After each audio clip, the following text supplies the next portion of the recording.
For those who may not be living under a rock or watching from outside our borders, Donald Trump is on the verge of being the Republican Party candidate for the presidency of the United States. Many are still asking the question, how?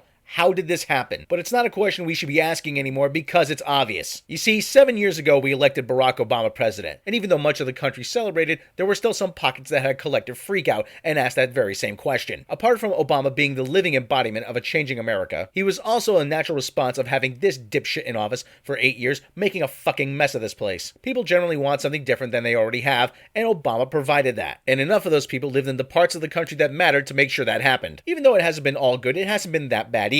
Sure, there are some things that I'd still like to see him do, but if you don't think, you, yes you, shut the fuck up and sit down. You, yes you. I don't want to hear it right now. I'm making a point. So sit down and shut up. So you don't think that saving the auto industry, helping to move the country closer to cleaner energy, preventing the biggest economic collapse since the Great Depression, legalizing gay marriage, restoring relations with Cuba, and now closing Gitmo are significant accomplishments. And before I forget, let's throw in the Affordable Care Act, and let me ask you how much you paid for gas this week. And I know a couple of these things scare the shit out of you, but trust me, nobody's going to force you to gay marry anybody. But I get it. You're angry, and there's a significant swath of the country that shares that anger. You say that government doesn't work for you anymore.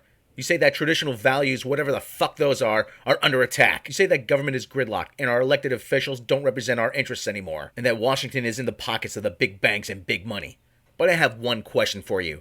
How do you think it got that way? They say that all politics are local, and the very people you blame for gridlocking the government and not representing your interests, the ones you claim are ignoring the very people who elected them, were put there by you. You voted for them. You sent him, and him, and him, and her, and him, and you made sure that this asshole stayed there. The one who said his main goal was to deny Barack Obama a second term, and is the one now who is holding up the process of selecting a Supreme Court justice. And now some of you think it's a good idea to let the very guy who shut down the entire government run the whole show, because it was more important to some to elect someone that instead of working to make things better, would instead burn the house down. How fucked up is that? The country was so freaked out about living under Barack Obama, it let their anger get the best of them. And so far, the only solution to the temper tantrum some have been throwing for nearly 8 fucking years has been to hold their collective breath and pout when mom and dad sent them to their room. And now they're promising to make an even bigger mess next time. Well, you know what? We haven't got time for you and your fucking bullshit anymore. While one party cannibalizes itself in a panic attack over nominating this asshole, the adults in the room, whatever's left of us, actually want to make this nation a better place for us, our kids, and their kids. So let these assholes run their clown car straight off the cliff. Because in the United States of America, a town shouldn't have to ask whether or not it has clean drinking water, while some actually think it's a good idea to build a fucking wall at the border of Mexico. We don't have time for your bullshit anymore, so sit down, shut up, and let the adults get to work on fixing things.